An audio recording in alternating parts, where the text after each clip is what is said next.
On my birthday, Dad announced you're a burden and you can't live with us anymore. I cut off the electricity bills and left them in the dark. Before we begin the story, take a moment to support us by liking, sharing, and subscribing. Your support means the world to our channel and helps us spread more shocking true stories to light. Now let's get started. Man, life is funny when you look back at it. How you can be so deep in something toxic and not even realize it until you're drowning. For the longest time, Ethan, 23, lived with my parents and my younger sister in a house that barely held itself together. Not because I was some lazy loser who couldn't get his act together. No, far from it. I was there because without me, my family wouldn't have survived. My dad, Frank, hadn't worked a single day in the last 4 years. He used to have a factory job, but after getting laid off, he just never tried again. Every day, he had a new excuse. My back hurts. No one's hiring. The economy is garbage. I'm looking into opportunities. Yeah, right? His version of looking into opportunities meant sitting on the couch all day, glued to Fox News, yelling about how the government ruined his life. Then there was my mom, Linda. She worked part-time, barely 20 hours a week as a receptionist at a dental office. Her paycheck? Just enough to cover the mortgage. So, guess who was stuck paying for everything else? Yep, me. Electricity bill? Ethan's got it. Water bill? Ethan will handle it. Internet? On Ethan's tab. Groceries, gas for mom's car. Even Liam's endless emergencies. All on me. I had a decent job. Not anything glamorous, but it paid the bills.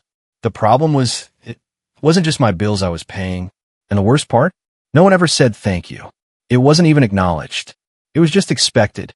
The only one who ever showed any appreciation was my 16-year-old sister, Ava. She was smart, always studying, just trying to survive high school while tiptoeing around her dad's moods. She was the only one who'd say, "Thanks, Ethan," when I bought groceries or paid for her school stuff. And then there was my older brother, Jake, the golden child. He moved out a couple of years ago, but you'd think he still lived there with how often he showed up for dinner, for money, for attention. Dad treated him like some kind of hero, even though he couldn't hold a job for longer than a month.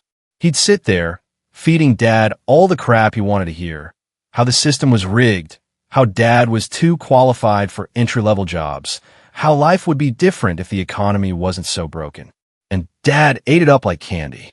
Meanwhile, when I suggested something practical like, I don't know, applying at the Amazon warehouse down the street that was always hiring, suddenly I was disrespectful. Suddenly, I didn't understand how the real world worked. Yeah, okay. In our house, the roles were clear. Dad, the so-called man of the house, who contributed absolutely nothing. Mom, tired, checked out, more focused on keeping Dad happy than actually living her own life. Jake, the flawless son, the favorite, the one who could do no wrong. Ava, the invisible one, just trying to get by. Me, the walking ATM. I told myself I stayed for Ava, that she needed someone normal in that house. But looking back, I think I was in denial about how messed up everything was. Because it's easier to keep your head down than to admit your own father only sees you as a cash machine. The weight of an unseen burden. Dad, I barely spoke most days. At best, he'd grunt when I got home from work. On a good day, he might ask if I had a few bucks for cigarettes. Not how my day was, not if I was doing okay, not even a simple how's work. Mom wasn't much better. She was too drained from keeping Dad happy to have energy for anything else. And Jake, oh, he showed up 2 to 3 times a week, always right on time for dinner. He'd spin his latest grand business idea, talking big about how he was about to make it big. Any day now. Real estate investment. Crypto. Starting my own company. All empty words that led nowhere.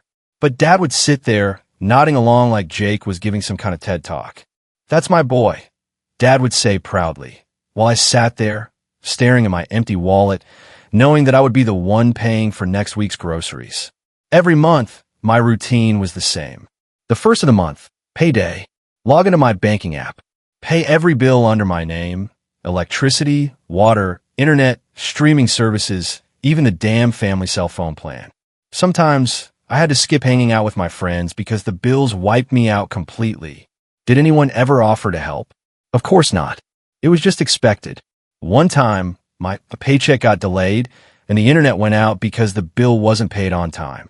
Dad lost his mind, screaming about how he couldn't watch his shows, about how I had one job. I had to dip into my emergency savings just to shut him up. And after all that, not even a thank you. Ava was the only one who understood. She'd come to my room sometimes just to escape the constant tension. We'd sit in there, play video games, watch movies on my laptop. Just normal stuff. The kind of stuff that made life feel less heavy, even if only for a little while. She'd tell me about school, about her friends, about how she couldn't wait to go to college and get the hell out of that house. I wanted to tell her I felt the same way. But every time I thought about moving out, something happened. Mom needed surgery. The furnace broke. Ava needed braces. There was always some reason why I had to stay. And every time I fell for it. My friend Chris saw right through it. Man, your family is using you. I get defensive, make excuses. They're my family. What am I supposed to do? Let them lose the house. But the truth? I was scared. Scared of what would happen to Ava if I left. Scared of the guilt trips. Scared of being the bad guy. So I stayed, paid the bills, and swallowed the resentment every time I walked through that door, exhausted from a 10-hour shift while Dad was lounging on the couch, doing absolutely nothing. I had this fantasy that one day they'd wake up and realize how much I did for them. That Dad would finally get a job. That Mom would say thank you. That things would change. Stupid, right? But that's what kept me going. Some nights, I'd sit in my room, looking up apartments online, dreaming about having my own place, somewhere quiet, somewhere I could just exist without being drained. But I never let myself get too far. Before anyone could see, I'd close the browser. Because deep down, I felt like I wasn't allowed to want my own life. That was the cycle. For 3 years. Me working and paying for everything. Dad doing nothing. Mom enabling him. Jake mooching whenever he felt like it. Ava just trying to survive. But lately, something fell off. Jake started hanging around more. Whispering with Dad in the living room. Acting like they had some big secret. Mom would freeze mid-sentence whenever I walked into the kitchen, like I had just interrupted a conversation about me. The whole house felt heavy, like I had walked in after the punchline, but somehow still knew I was the joke. I let it go. What else could I do? That was my family. A dysfunctional system that somehow worked. Until my 23rd birthday. And that's when it all fell apart. The birthday ambush. My 23rd birthday landed on a Friday. I wasn't expecting much. Maybe a cheap cake from the grocery store if I was lucky. But when I got home from work that night, something was off. Everyone was at the dining table, which never happened. Mom had actually made lasagna. My favorite. Dad had put on a clean shirt instead of his usual stained undershirt. Ava had made me a handmade card with a really sweet message inside. Even Jake was there. And that was weird. Jake usually only showed up when he needed money. Happy birthday, bro. His grin was too wide. Too forced. That should have been my first warning sign. We sat down to eat. Dad was unusually chatty, asking about my job, if I was getting a raise soon, how much I was saving. Since when did he care about any of that? The whole thing felt fake. Like we were actors in some awkward sitcom, trying to sell a scene that none of us believed in. Dad laughing too hard at Jake's dumb jokes. Mom pretending everything was normal. Even Jake's smile felt rehearsed. It wasn't a birthday dinner. It was an ambush. I just hadn't figured out why yet. Halfway through dinner, Dad put down his fork and looked me dead in the eye. Ethan, you're a burden. You can't live here anymore. At first, I thought I misheard him. Like maybe this was some kind of sick joke. But his face? Dead serious. The room went silent. Mom let out this awkward, nervous laugh. Ava's fork clattered onto her plate. Jake's smirk? Barely hidden now. I swallowed the food in my mouth, my appetite suddenly gone. What? You heard me, Dad said like some kind of authority figure. Like he had any control over my life. You've overstayed your welcome. You need to move out. I looked around the table. Mom? Staring at her plate. Ava? Horrified. Jake? Smug. Are you serious right now? I asked, my voice low, controlled. I pay for everything in this house. The electricity, the water, the internet, the groceries, every single bill. Dad waved a hand, dismissing me. We'll be fine. Jake's moving back in. He's got some business opportunities lined up.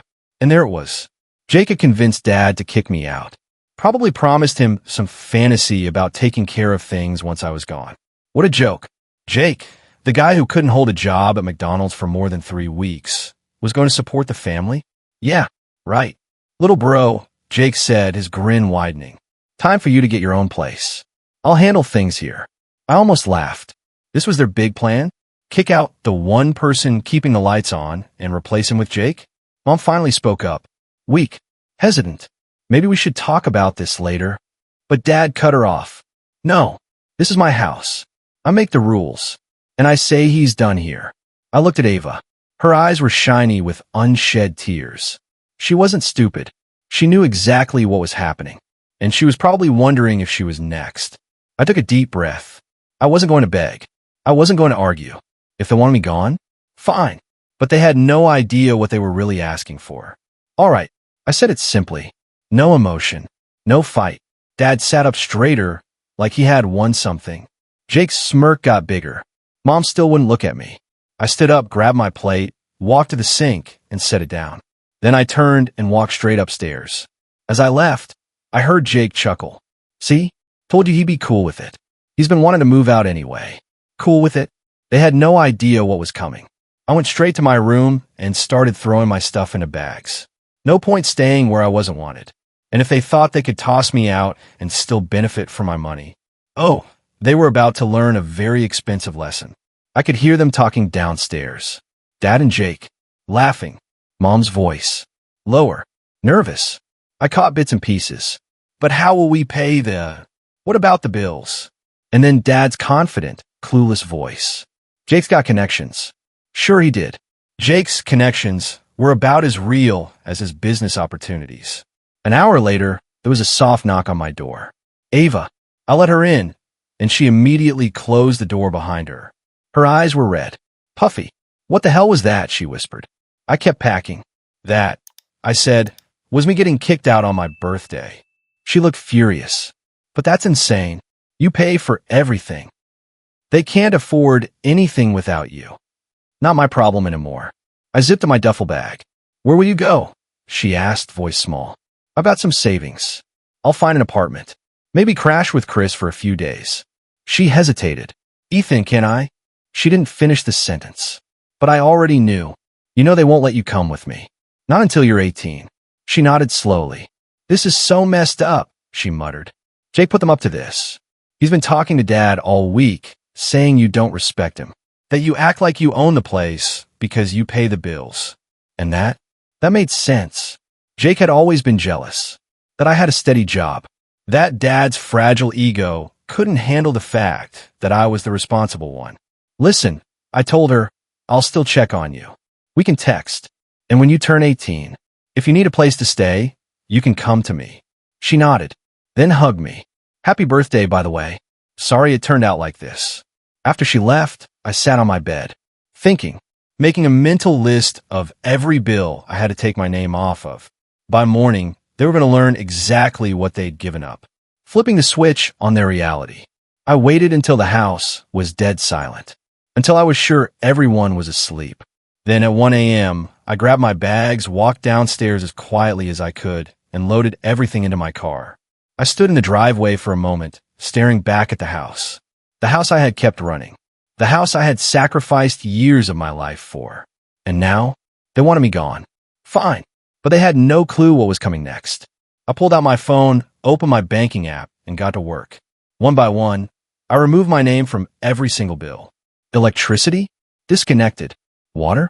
Gone. Internet? Canceled. Netflix, Hulu, Disney Plus? All wiped. Cell phone plan? Terminated. With a few clicks, I erased every trace of support they had been leeching off me for years. And just like that, I left them in the dark. Literally. I crashed at Chris's place that night.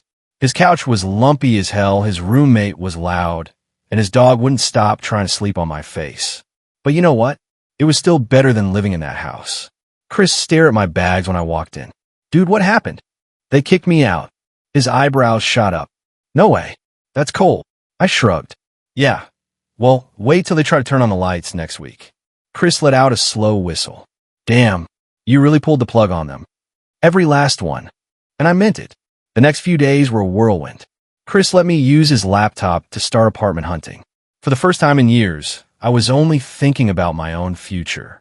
I found a decent one-bedroom close to my job, scheduled a tour, and by Monday, I had signed the lease. That was it. No more guilt. No more waiting for them to change. No more being the family ATM. 3 days after I left, my phone blew up. 8 missed calls from Mom.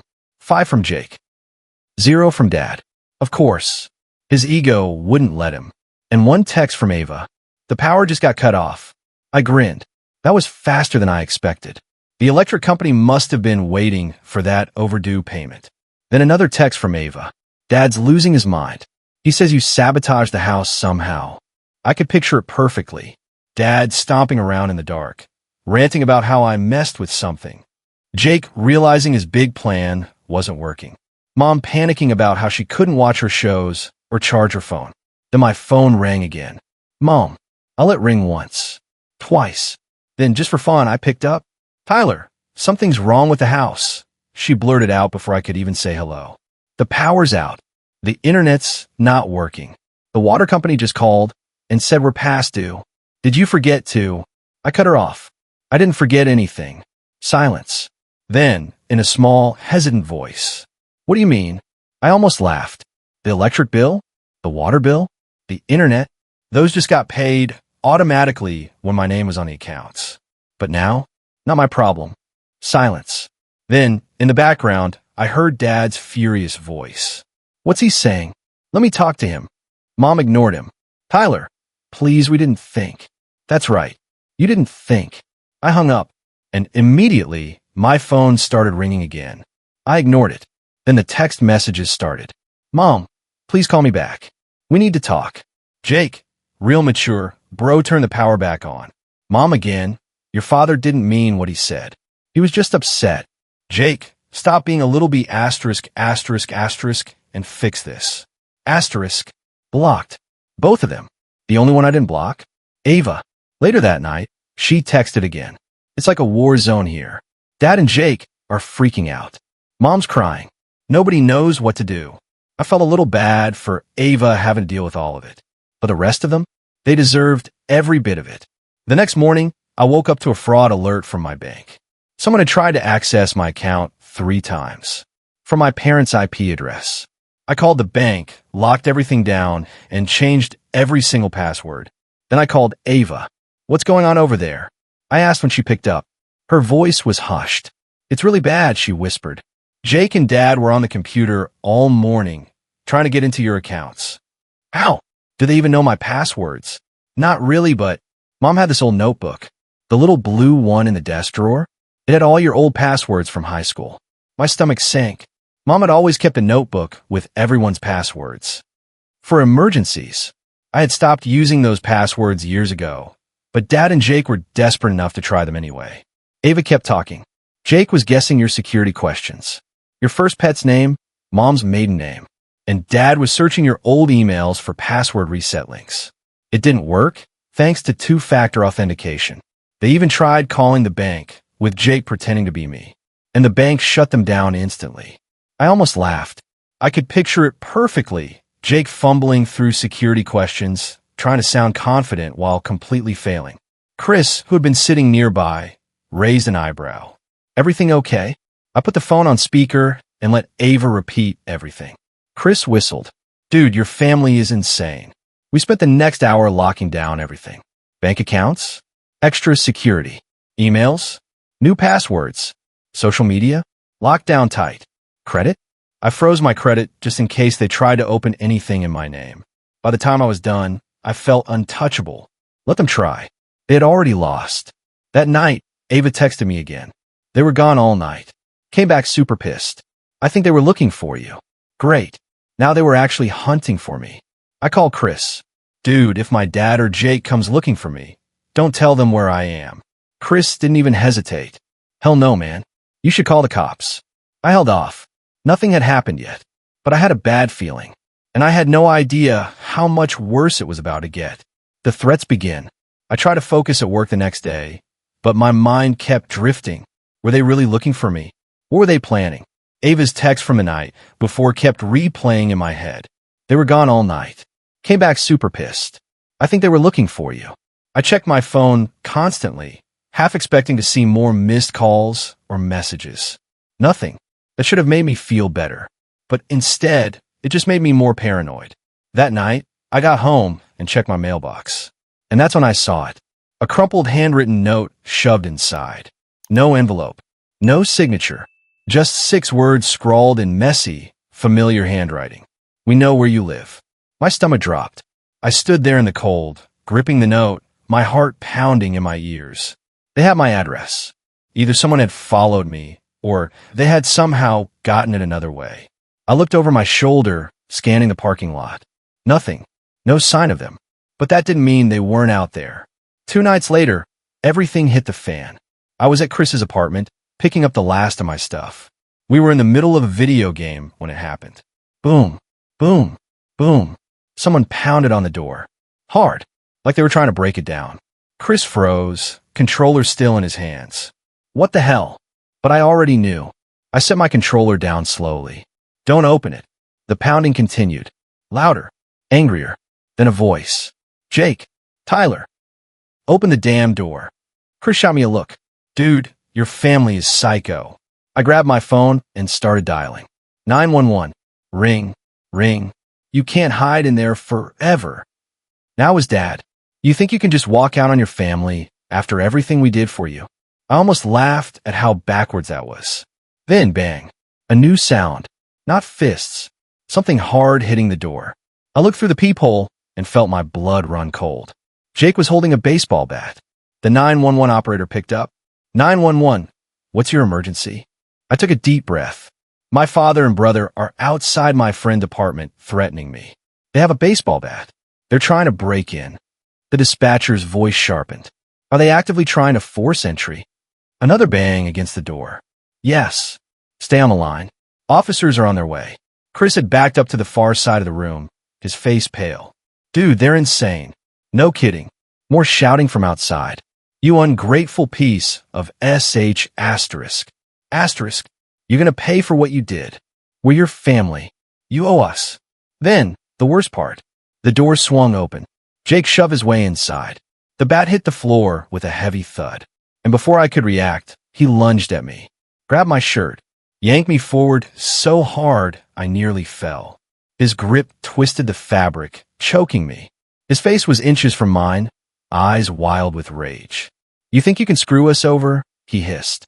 You think you can just leave us to rot? I gasped, struggling to break free. And then, police. Drop the weapon. Red and blue lights flashed through the window. 2 officers burst through the door. Jake barely had time to react before one of them grabbed him, yanking him away from me. Dad was still outside, hands in the air, eyes wide. One officer turned to me. Do you want to press charges? I didn't even hesitate. Yes. The handcuffs clicked shut. Jake fought against them, still screaming. He abandoned US. He left US with no power, no water. The officers exchanged a glance. One of them looked back at me. Did you remove yourself from the household utilities? Yeah, I moved out. The bills were in my name, so I disconnected them. The officer nodded. That's not a crime. I turned to Jake. His face twisted in rage. Dad just stood there, stunned, like he couldn't believe it had come to this. This is how you treat your family? He spat. I smirked. What family? And just like that, they were hauled away. The final straw. A few hours later, Ava called me in tears. They arrested Dad and Jake.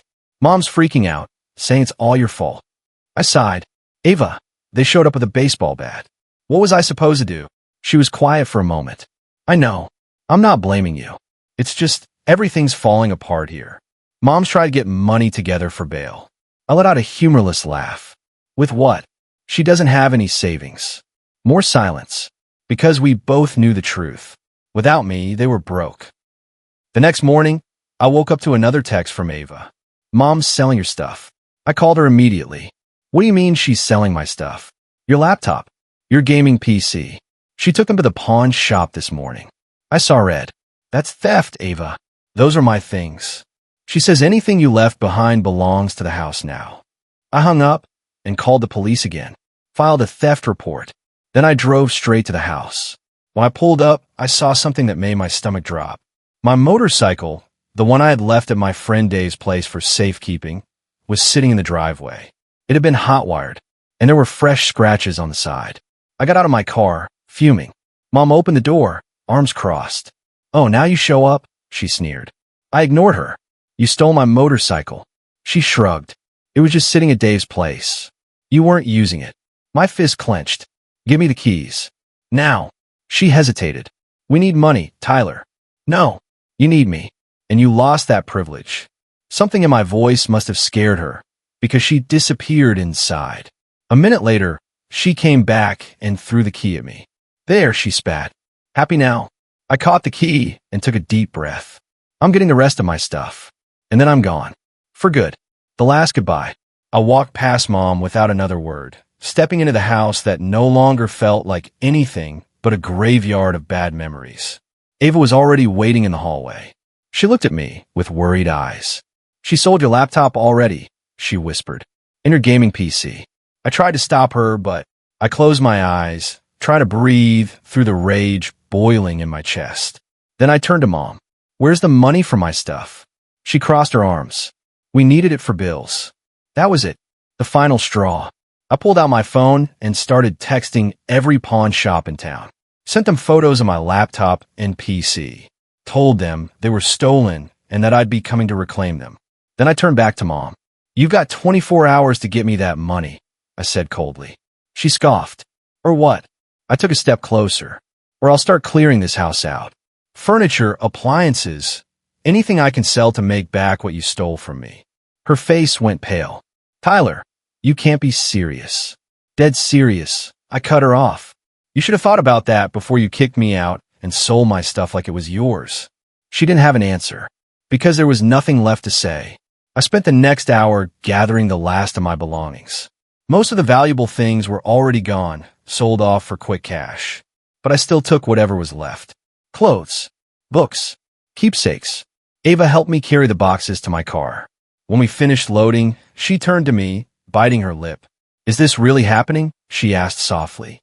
I nodded. "Yeah, it is." She swallowed hard. 2 more years, I told her. "And you can get out too." She nodded back. "I know. I'll be okay." But we both knew that for now, she wasn't. She was still stuck in a mess I had escaped. I hated that I couldn't do more. But I swore to myself, the second she turned 18, I'd make sure she never had to live like this again. As I got in my car and pulled out of the driveway, I noticed headlights turning onto the street. My stomach dropped. It was Dad's truck. Jake was driving. They were back. The final showdown. I didn't wait to see what they wanted. I hit the gas. Floored it. Jake jumped out of the truck, shouting something I couldn't hear. I glanced in the rearview mirror. His face was red with rage. But I didn't care. I was done. I didn't stop driving until I was miles away. Then I pulled over. My hands were shaking as I unlocked my phone. Ava had texted. "They're losing their minds. Dad's talking about getting a gun. Jake says he has a friend who sells them." My blood ran cold. That was enough. I called the cops. 20 minutes later, Ava texted again. They just arrested Dad and Jake. Again. I let out a breath I hadn't realized I was holding. Over the next few weeks, everything spiraled for them. Dad and Jake got charged with attempted breaking and entering, making threats, and a bunch of other stuff. Mom got charged with theft for selling my things. Ava ended up staying with our aunt, since everyone else was either in jail or just got out on bail. Me? I focused on getting my life together. The house went into foreclosure 6 months later. No surprise there. No one was paying the mortgage. Mom and Dad ended up in some crappy apartment complex across town. Jake bounced around, couch surfing, still talking about his big business opportunities that never happened. Last I heard, he got arrested for selling weed. Figures. Ava turned 18 last spring. And you better believe, she moved in with me the very next day. She had all her stuff packed for weeks, just waiting. Now, she's in college, studying computer science and doing amazing. She pays her share of rent and utilities. She actually cleans up after herself. She says thank you when someone helps her out. Weird how that works, huh? The restraining orders against Dad and Jake expired after a year. But they never tried to contact me again. I think they finally got the message. Or maybe they just ran out of energy for all the drama. Either way, I haven't had to deal with them. And that's all I ever wanted. Mom tried to reach out a few times. Birthday cards, Christmas cards, then emails. Always the same, tired message. We're family. I miss you. Can't we put the past behind us? But never an actual apology. Never an acknowledgement of how messed up it all was. So for a long time, I just ignored her. Until about 6 months ago, when I finally sent a reply. It was short and to the point. I'm not interested in rebuilding a relationship with people who treated me like an ATM, kicked me out on my birthday, tried to break into my friend's apartment with a baseball bat, stole my possessions, and then threatened my life multiple times. If you ever want to have any kind of relationship with me again, it starts with a real apology and proof that you've changed. Her response? We were desperate. You have to understand that. Still making excuses. Still pretending they were victims. Some people just can't admit when they're wrong, even when the evidence is staring them in the face. That was the last message I ever got from her. I blocked her email and moved on for real. Now, life is good. I have my own place, my own car. I pay my own bills because I choose to, not because I'm being guilted into it. I'm dating an amazing girl who actually appreciates that I'm responsible. Ava and I are closer than ever, and I'm finally free. No guilt. No stress. No more being the family ATM. And you know what? That feels pretty damn good. If you enjoyed this story, don't forget to hit that like button, share this video with your friends, and subscribe for more real-life family dramas. Let me know in the comments what you think about today's story. Was it fair or totally messed up? See you in the next one.